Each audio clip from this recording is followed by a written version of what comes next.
আসসালামু আলাইকুম। আজি আপোনালোকৰ সন্মুখত আহিছোঁ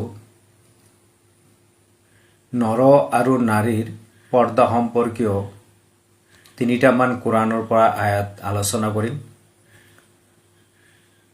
তাহক আজিৰ ভিডিঅ'টো আৰম্ভ কৰোঁ।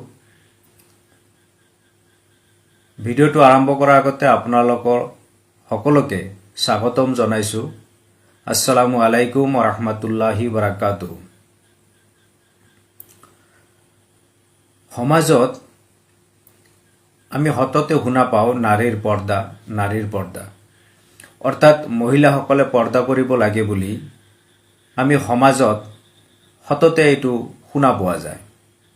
কিন্তু পুৰুষসকলৰো যে পৰ্দা আছে সেই কথা আমি বহুতেই নাজানো।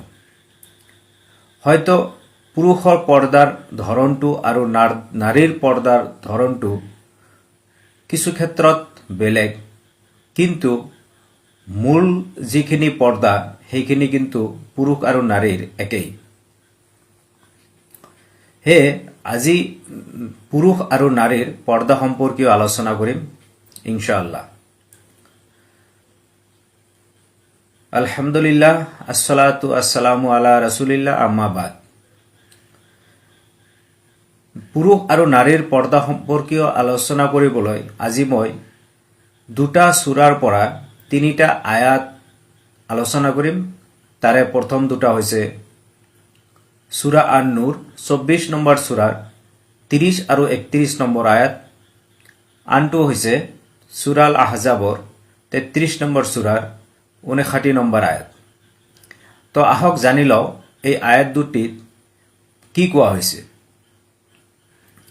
তো সূৰা নূৰৰ 30 নম্বৰ আয়াতত আল্লাহ পাকে কৈছে, নবী সাল্লাল্লাহু আলাইহি ওয়াসাল্লামক ক'বলৈ কৈছে যে আপুনি মুমিনসকলক কৈ দিয়ক, কি কওক, তেওঁলোকে যেন নিজৰ দৃষ্টি সংযত কৰে আৰু লজ্জাস্থানৰ হেফাজত কৰে, এইটো হৈছে তেওঁলোকৰ বাবে অধিক পবিত্ৰ। আল্লাহে আমাক অৰ্থাৎ পুৰুষসকলক, মুমিন পুৰুষসকল, যিসকল মানুহে আল্লাহৰ প্ৰতি ইমান আনিছে, নবী সাল্লাল্লাহু আলাইহি ওয়াসাল্লামৰ প্ৰতি ইমান আনিছে, পূৰ্বৱৰ্তী যিমান নবী ৰসুল আহিছে, কিতাপ আহিছে, সকলোবিলাক কিতাপ, সকলোবিলাক নবী, ফেৰেস্তাসকল, শেষ দিৱস ইত্যাদি ওপৰত ইমান আনিছে, তেনেকুৱা মানুহক মুমিন বুলি কোৱা হয়। গতিকে সেই মুমিনসকলক আল্লাহ পাকে ক'বলৈ কৈছে, আল্লাহ পাকে নবী সাল্লাল্লাহু আলাইহি ওয়াসাল্লামক সেই মুমিন পুৰুষসকলক ক'বলৈ কৈছে যে আপুনি কৈ দিয়ক যে তেওঁলোকে যেন নিজৰ দৃষ্টি সংযত কৰে। অৰ্থাৎ আমি পুৰুষসকল নিজৰ দৃষ্টি সংযত কৰিব লাগিব। নিজৰ দৃষ্টি সংযত কৰাৰ অৰ্থ আপুনি যিবিলাক নাৰীৰ লগত আপোনাৰ বিবাহ বৈধ, তেনেকুৱা নাৰীৰ ফালে আপুনি বেয়া দৃষ্টিৰে চাব নোৱাৰে। যদি অপ্ৰয়োজনীয়ভাৱে চাব নোৱাৰে, যদি কিবা প্ৰয়োজন হয়, যিখিনি সময় আপুনি সিহঁতৰ লগত কথা পাতিব লাগে সেইখিনি কথা পাতিব, কিন্তু তেওঁলোকক কুদৃষ্টিৰে নাচাব, নাইবা একেলেঠাৰিয়ে চাই নাথাকিব। দ্বিতীয়টো হৈছে যে আপুনি অশ্লীল বস্তুবিলাক নাচাব। সেয়া হ'ব পাৰে কোনোবা অৰ্ধউলংগ ছোৱালী, অৰ্ধউলংগ নাৰী, নাইবা হ'ব পাৰে কোনো বেয়া ভিডিঅ' মোবাইল, টিভিত এইবিলাক যিবিলাক বেয়া ভিডিঅ' ওলায়, যৌন সংক্ৰান্তীয় যিবিলাক ভিডিঅ', সেইবিলাক নাচাব, নাইবা নাৰীৰ সৌন্দৰ্য উপভোগ কৰিবলৈ নাৰীসকলক নাচাব। তো এয়া হৈছে দৃষ্টি সংযত কৰা। তো আমি প্ৰত্যেকটো ক্ষেত্ৰত আমাৰ নিজৰ দৃষ্টি সংযত কৰিব লাগিব। আমি যদি নাৰীসকলৰ ফালে দৃষ্টি নিদিওঁ, বেয়া দৃষ্টিৰে নাচাওঁ, আমি যদি কামুক ভাৱেৰে নাচাওঁ, তেনেহ'লে আমাৰ পৰা পাপ হোৱাটো আমাৰ ফালৰ পৰা পাপ হোৱাটো বৰ টান কাম হ'ব, কাৰণ আমি কোনো তেতিয়া পাপৰ ওচৰলৈকে আমি নাযাওঁ। তো এয়া হৈছে দৃষ্টি সংযত। এতিয়া চাব যে আমি মেক্সিমাম মানুহে আমি কি কৰোঁ, যিসকল মহিলাৰ লগত আমাৰ বিয়া বৈধ, তেনেকুৱা মহিলাসকলৰ ফালে আমি চাওঁ, কামক দৃষ্টিৰে চাওঁ, বেয়া দৃষ্টিৰে চাওঁ।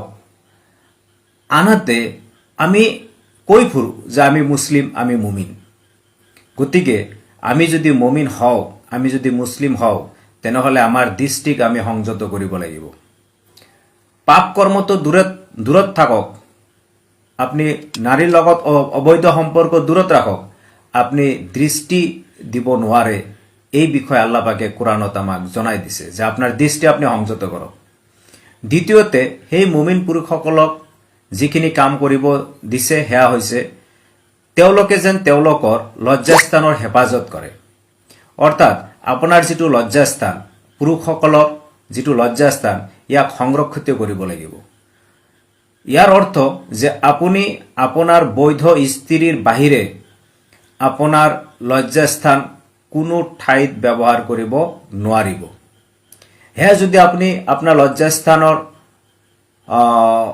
যদি ব্যৱহাৰ কৰে, তেনেহ'লে সেয়া হ'ব অপব্যৱহাৰ, আৰু এই অপব্যৱহাৰ কৰিবলৈ আল্লাহে মানা কৰিছে।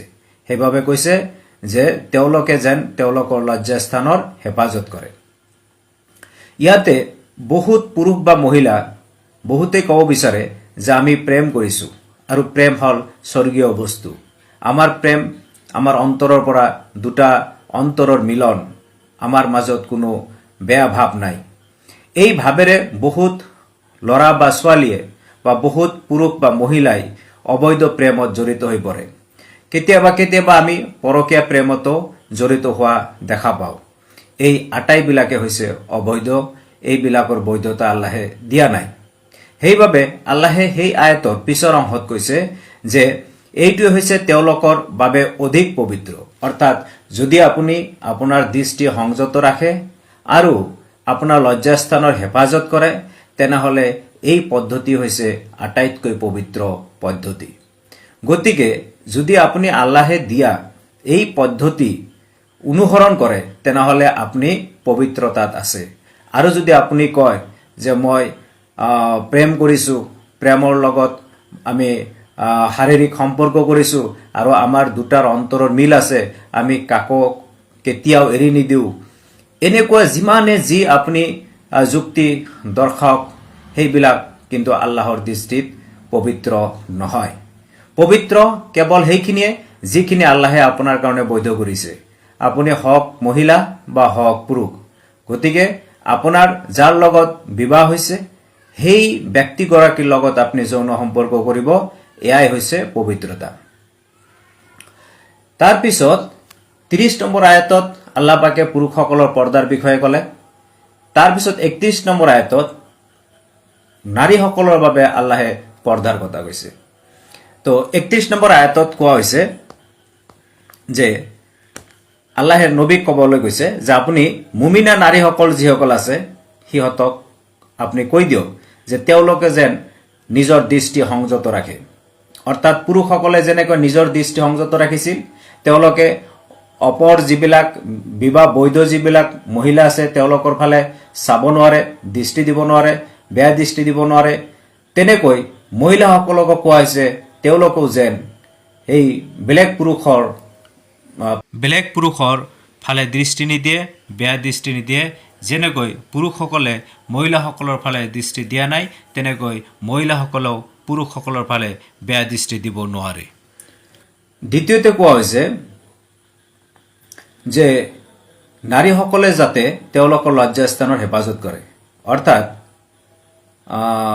পুৰুষসকলে যেনেকৈ নিজৰ লজ্জাস্থান হেফাজত কৰিছিল, সুৰক্ষিত কৰিছিল, অৰ্থাৎ বৈধ সম্পৰ্কৰ বাহিৰে লজ্জাস্থানৰ ব্যৱহাৰ কৰা নাছিল, তেনেকৈ নাৰীসকলেও নিজৰ বৈধ স্বামীৰ বাহিৰে আৰু কাৰো লগত যৌন সম্পৰ্ক স্থাপন কৰিব নোৱাৰে।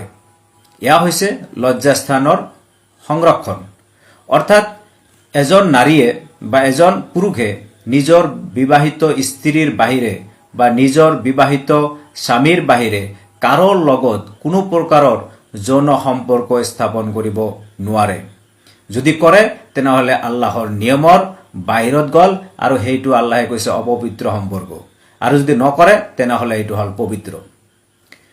তো এই প্ৰথম দুটা পুৰুষ আৰু নাৰীৰ বাবে একেই, কিন্তু 31 নম্বৰ আয়াতত নাৰীৰ বিষয়ে আৰু অলপমান আল্লাহে কৈছে। সেয়া হৈছে যে তেওঁলোকে যেন নিজৰ সৌন্দৰ্য প্ৰদৰ্শন নকৰে, কিন্তু যিটো সাধাৰণতে প্ৰকাশ পায়, অৰ্থাৎ নাৰীসকলৰ যিটো সৌন্দৰ্য, এই সৌন্দৰ্য যাতে প্ৰকাশ নকৰে, অৰ্থাৎ এজনী নাৰীৰ যিবিলাক সৌন্দৰ্যৰ অংশ আছে, সৌন্দৰ্যৰ যিটো অংগ আছে, সেইবিলাক প্ৰদৰ্শন কৰাটো সেইটো আল্লাহে মানা কৰিছে। সেইটো হওক বজাৰত, হওক বাহিৰত, হওক স্কুল কলেজত, নাইবা নিজৰ ঘৰত, যিকোনো ক্ষেত্ৰতে যাতে মহিলাসকলে নিজৰ সৌন্দৰ্য প্ৰদৰ্শন নকৰে। কিন্তু যিখিনি সাধাৰণতে প্ৰকাশ পায়, অৰ্থাৎ নিজৰ হাতখন, বহুত বিজ্ঞ আলেমে কৈছে নিজৰ এই মুখমণ্ডল, চকুখিনি, তো এইখিনি যদি ওলাই থাকে তেনেহ'লে সিহঁতৰ কোনো পাপ নহ'ব। কিন্তু বাকী যিখিনি আমাৰ মহিলাসকলৰ সৌন্দৰ্যৰ যিবিলাক অংগ আছে, সেইবিলাক যাতে তেওঁলোকে প্ৰদৰ্শন নকৰে। তাৰপিছত কৈছে যে তেনেহ'লে এই সৌন্দৰ্যটো প্ৰদৰ্শন তেওঁলোকে যে নকৰিব, এইটো কেনেকৈ তেওঁলোকে মেইনটেইন কৰিব, সেই বিষয়ে আল্লাহে কৈছে যে তেওঁলোকে যেন মূৰৰ ওৰণিৰে ডিঙি আৰু বক্ষস্থল ঢাকি ৰাখে। এই সৌন্দৰ্য প্ৰদৰ্শন নকৰাৰ এটা ফৰ্মুলা আল্লাহে কৈছে যে তেওঁলোকে যেন নিজৰ ওৰণি, অৰ্থাৎ এই আয়াতত আল্লাহে ব্যৱহাৰ কৰিছে আৰবী শব্দটো, যিটো হৈছে খিমাৰ। অৰ্থাৎ খিমাৰ শব্দটো এক প্ৰকাৰৰ আউটড্ৰেছ, যিটো আমাৰ শৰীৰৰ বাহিৰত ব্যৱহাৰ কৰা হয়, বা এক প্ৰকাৰ ওৰণি, বা যিটো আমি গাটো ঢাকি ৰাখোঁ, বা চাদৰ। এই চাদৰ দি আমি আমাৰ বক্ষস্থল আৰু ডিঙি এই দুটা ঢাকি ৰাখিবলৈ কৈছে। তাৰপিছত কৈছে সেই আয়তত, কিন্তু এই নাৰীসকলক নিজৰ ঘৰত যেতিয়া থাকিব, নিজৰ মা দেউতা, ল'ৰা ছোৱালী, স্বামী, ভাই ভনীৰ ল'ৰা, ইহঁতৰ আগত তেওঁলোকে কেনেকৈ ফুৰিব না, তেওঁলোকৰ সন্মুখতো এইবিলাক একেবাৰে ঢাকি চাকি থাকিব লাগিব। সেই বিষয়ে আল্লাহে কৈছে যে তেওঁলোকে যে নিজৰ স্বামীৰ পিতৃ, নিজৰ পুত্ৰ, স্বামীৰ পুত্ৰ, ভাতৃৰ পুত্ৰ, ভাই ভনীৰ পুত্ৰ, লগৰীয়া তিৰোতা, নিজৰ মালিকাধীন দাসী, যৌন কামনাবোধ নকৰা অধীনস্থ পুৰুষ, আৰু নাৰীসকলৰ গোপন অংগ সম্পৰ্কে যিবিলাক শিশু আছে, নাৰীসকলৰ যৌন অংগ সম্পৰ্কে যিবিলাক শিশু অজ্ঞ, সেইসকল শিশু, অৰ্থাৎ নিজৰ স্বামী, নিজৰ ল'ৰা, তাৰপিছত নিজৰ দেউতা, নিজৰ শ্বশুৰ, এইবিলাক যিবিলাক আছে, বা নিজৰ অধীনস্থ নাৰী, নাইবা যিবিলাক শিশুৰ নাৰীৰ যৌন অংগ সম্পৰ্কে জ্ঞান নাই, তেনেকুৱা পুৰুষসকলৰ আগত তেওঁলোকে যদি নিজৰ বক্ষস্থল আৰু ওৰণি দি ঢাকি নাৰাখে, তেনেহ'লে তেওঁলোকৰ কোনো পাপ নহ'ব। তো এইখিনি হ'ল নাৰীসকলৰ পৰ্দাৰ কথা। সেই আয়াতৰ পিছৰ অংশত কৈছে তেওঁলোকে যেন নিজৰ গোপন সৌন্দৰ্য প্ৰকাশ কৰাৰ উদ্দেশ্যে সজৰে খোজ নাকাঢ়ে। চাব যে নিজৰ সৌন্দৰ্য প্ৰকাশ কৰিবলৈ যাতে সজৰে খোজ নাকাঢ়ে, অৰ্থাৎ বহুত নাৰী বা পুৰুষসকলক দেখা যায় তেওঁলোকে যেতিয়া খোজ কাঢ়ে একেবাৰে মাটি এনেকৈ উঠাই, মাটি বোধহয় দাবি যাব, তেনেকুৱা লাগে যে তেনেকৈ খোজ কাঢ়িব মানা কৰিছে, যাতে নিজৰ সৌন্দৰ্য প্ৰকাশ নাপায়। তেনেকৈ খোজ কাঢ়িলে নিজৰ সৌন্দৰ্য প্ৰকাশ পাব। তো গতিকে আল্লাহে তেওঁলোকক তেনেকৈ খোজ কাঢ়িবলৈ মানা কৰিছে। এতিয়া কথা হ'ল যে বহুত নাৰী আমাৰ সমাজত আছে যিসকলে যেতিয়া বাহিৰত ওলাই যায় তেতিয়া ধুনীয়াকৈ হিজাব, বোৰকা বা খিমাৰ বা জিলবাব এইবিলাক পৰিধান কৰি বাহিৰলৈ ওলাই যায়। এইটো ভাল কথা। কিন্তু সেই একেজনেই নাৰী যেতিয়া ঘৰত থাকে আৰু ঘৰত যেতিয়া ভিন্ন পুৰুষ আহে, তেওঁলোকৰ সন্মুখত কিন্তু তেনেকৈ আৰু পৰ্দা মেইনটেইন নকৰে। এয়া বৰ আফচোচ। যিহেতু বাহিৰত যেতিয়া যায় তেতিয়া পৰ্দা মেইনটেইন কৰি যায়, কিন্তু ঘৰত যেতিয়া থাকে আৰু ঘৰত যেতিয়া পৰপুৰুষ আহে তেওঁলোকৰ সন্মুখত কিন্তু আৰু পৰ্দা নকৰে। এয়া কিন্তু দ্বিচাৰিতা। এই নীতি কিন্তু ইছলামৰ নীতি নহয়। আপুনি ঘৰত থাকক বা বাহিৰত থাকক বা য'তেই থাকক আপুনি, বা কৰ্মক্ষেত্ৰত থাকক, যদি তাতে পৰপুৰুষ আছে, যিবিলাক পুৰুষৰ লগত আপোনাৰ বিবাহ বৈধ, তেনেকুৱা পৰপুৰুষ আপোনাৰ ঘৰতে হওক বা ঘৰৰ বাহিৰতে হওক, আপুনি তেখেতসকলৰ লগত পৰ্দা মেইনটেইন কৰিব লাগিব। এতিয়া আহোঁ এই নারীর পর্দা সম্পর্কে আরও এটা আয়াত সূরা আহজাব 33 নম্বর সূরার আপনার 59 নম্বর আয়াতত আল্লাহ পাকে কি কইছে জানো আহো। আল্লাহ পাকে 59 নম্বর আয়াতত কইছে, হে নবী, অর্থাৎ নবীক কৈ আছে, হে নবী, তুমি তোমাৰ স্ত্ৰীসকল, তোমাৰ জীয়ৰীসকল আৰু মুমিন সকলৰ স্ত্ৰীসকলক আপুনি কৈ দিয়ক। নবীক আল্লাহে কৈ আছে যে তুমি তোমাৰ স্ত্ৰীসকল, তোমাৰ জীয়ৰীসকল আৰু মুমিন সকলৰ যিসকল স্ত্ৰী আছে তেওঁলোকক আপুনি কৈ দিয়ক যে তেওঁলোকে যেন তেওঁলোকৰ চাদৰৰ কিছু অংশ নিজৰ ওপৰত টানি লয়। অৰ্থাৎ তেওঁলোকৰ যিটো চাদৰ থাকিব, অৰ্থাৎ আউট ড্ৰেছ যিটো থাকিব, সেই আউট ড্ৰেছটো সেইটো নিজৰ ওপৰত টানি ল'বলৈ কৈছে। এই আয়াতত আল্লাহে আৰবী শব্দটো জিলবাব ব্যৱহাৰ কৰিছে। তো জিলবাব হৈছে এনেকুৱা এটা পোছাক, এনেকুৱা এটা ড্ৰেছ যিটো আপোনাৰ গোটেই গাটো ঢাকি ৰাখে। আপুনি যদি এই জিলবাব সম্পৰ্কে জানিব বিচাৰে তেনেহ'লে আপুনি গুগলত চাৰ্চ কৰিব পাৰে, আৰু গুগলত চাৰ্চ কৰিলে তাৰ ইমেজ ছেকশ্যনত গ'লে আপুনি জিলবাব কেনেকুৱা ধৰণৰ হয় সেইটো আপুনি জানিব পাৰিব। মোটামুটি মই এটা ধাৰণা দিছোঁ, যেনেকুৱা সুপ্ৰিম কোৰ্টৰ যিবিলাক উকিল আছে, উকিলবিলাকে যিটো ড্ৰেছ পিন্ধে তেনেকুৱা এক প্ৰকাৰৰ লম্বা একেবাৰে গোটেই গা ঢাকি ৰখা এটা ড্ৰেছ, এটা পোছাক, তেনেকুৱা পোছাক। তো ইয়াতে এই আয়াতত আল্লাহে নবীক কৈছে যে তোমাৰ স্ত্ৰীসকল, তাৰপিছত তোমাৰ জীয়ৰীসকল আৰু মুমিনসকলৰ স্ত্ৰীসকলক আপুনি কৈ দিয়ক যে তেওঁলোকে যে এই জিলবাব দি তেওঁলোকৰ ওপৰত ঢাকি লয়। তো ইয়াতে গোটেইখিনি আপোনাক ঢাকাৰ কথা কৈছে। ইয়াৰ আগৰ আয়াতত পাইছিলোঁ অকল ডিঙি আৰু বক্ষদেহ, বুকু আৰু ডিঙি এই দুটা ঢাকিবলৈ কৈছে। এই আয়াতত কিন্তু কৈছে যে তেওঁলোকে যেন গোটেই গাটো ঢাকি লয়। তাৰপিছত আল্লাহে সেই আয়াততে কৈছে যে এইটো হৈছে তেওঁলোকক চিনি পোৱাৰ সহজ উপায়। এতিয়া চাব যে যদি এজনী মুমিনা নাৰী তেওঁ যদি জিলবাব পৰিধান কৰে তেনেহ'লে আল্লাহে কৈছে এই প্ৰচেছটো, এই পদ্ধতি হৈছে তেওঁলোকক চিনি পোৱাৰ এটা সহজ উপায়। এতিয়া প্ৰশ্ন হ'ব, কি চিনি পাব? বহুতেই কয়, সাধাৰণতে যিবিলাকে ইছলামৰ বিৰোধিতা কৰে বা হাদিছৰ বিৰোধিতা কৰে তেওঁলোকে কৈ আছে যে এজনী মহিলা যদি গোটেই গাটো ঢাকি ৰাখে, তাৰ যদি মুখটো দেখা নাযায়, তেনেহ'লে সেই মহিলাক আমি কেনেকৈ চিনি পাম? তেওঁলোকে ক'ব বিচাৰে যে তাইৰ নাম কি, সেইজনী ল'ৰা নে ছোৱালী, সেইজনীৰ ঘৰ ক'ত, সেইজনী কোন গাঁৱৰ, সেইজনী কোন দেশৰ, এই চিনাকিৰ কথা তেওঁলোকে ক'ব বিচাৰে। কিন্তু আল্লাহে এই চিনাকি, এই পৰিচয়ৰ কথা ক'ব বিচৰা নাই। আল্লাহে ক'ব বিচাৰিছে যে যিজনী মহিলা এনেকৈ জিলবাব পৰিধান কৰিছে আৰু নিজৰ সৌন্দৰ্য ঢাকি ৰাখিছে তেওঁলোকক মই সন্মানিত কৰিলোঁ, তেওঁলোকক মই মৰ্যাদা দিলোঁ, আৰু তেওঁলোক সাধাৰণ নাৰীৰ নিচিনা নহয়, তেওঁলোক উচ্চ মৰ্যাদাৰ নাৰী। তেওঁলোকক চিনিব পাৰিব যে তেওঁলোক সাধাৰণ নহয়, কাৰণ তেওঁলোক জিলবাব পৰিধান কৰিছে। আল্লাহে দিয়া এই মৰ্যাদাটোক ইছলাম বিদ্বেষী যিসকল মানুহ আছে তেওঁলোকে ইয়াক ভুল ব্যাখ্যা কৰে যে নাৰীৰ স্বাধীনতা নাই, নাৰীৰ পোছাকৰ কোনো স্বাধীনতা নাই। কিন্তু আল্লাহে তাক সন্মানিত কৰিলে। কিন্তু আমালোকৰ মাজৰ কিছুমান ইছলাম বিদ্বেষী লোকে কৈ আছে যে তেওঁলোকে নাৰীক অৱমাননা কৰিছে। যিসকল দুশ্চৰিত্ৰা নাৰী, তেওঁলোকৰ সাজ পোছাকত কোনো শালীনতা নাই। তেওঁলোকৰ বুকুখন নাঢাকে, তাৰ মাথাখন নাঢাকে, তাৰ গোটেই গাটো নাঢাকে।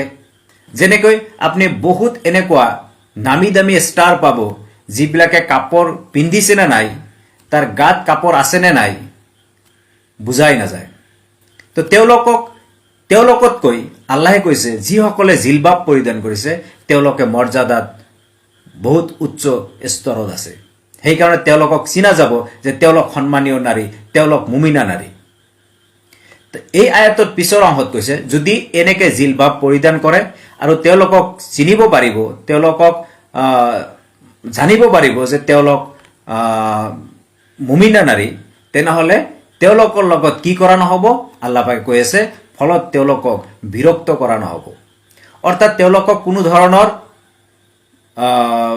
মিছবিহেভ তেওঁলোকৰ লগত নহ'ব বুলি আল্লাহে কৈছে অৰ্থাৎ তেওঁলোক সাধাৰণ ছোৱালী নহয় কোনো দুশ্চৰিত্ৰা নাৰী নহয় যে তেওঁলোকৰ লগত মানুহে যি টি ব্যৱহাৰ কৰিব সাধাৰণতে দুশ্চৰিত্ৰা যিবিলাক নাৰী আছে তেওঁলোকৰ লগত মানুহে বেয়া বেয়া কথা ক'ব বেয়া কামৰ ইংগিত দিব কিন্তু আল্লাহ কৈছে যদি জিলবাব পৰিধান কৰে আৰু যদি গোটেই গাটোক ঢাকি ৰাখে নিজৰ সৌন্দৰ্য প্ৰদৰ্শন নকৰে তেনেহ'লে তেওঁলোকৰ লগত কোনো ধৰণৰ বেয়া আচৰণ কৰা নহ'ব কোনো ধৰণৰ বিৰক্ত কৰা নহ'ব কোনো ধৰণৰ অশ্লীল ইংগিত দিয়া নহ'ব তো এই যে জিলবাবটো এইটো নাৰীসকলৰ মৰ্যাদা উন্নত কৰিছে কিন্তু আমি বুজি নাপাওঁ আমি মুছলিমৰ মাজতেই বহুত নাৰী এনেকুৱা আছে তেওঁলোকে এই পৰ্দাৰ বিৰোধিতা যদিও নকৰে কিন্তু পৰ্দাৰ নীতিটো তেওঁলোকে অৱলম্বন নকৰে তেওঁলোকৰ বাবে আফসোস যে তেওঁলোকে আল্লাহৰ এই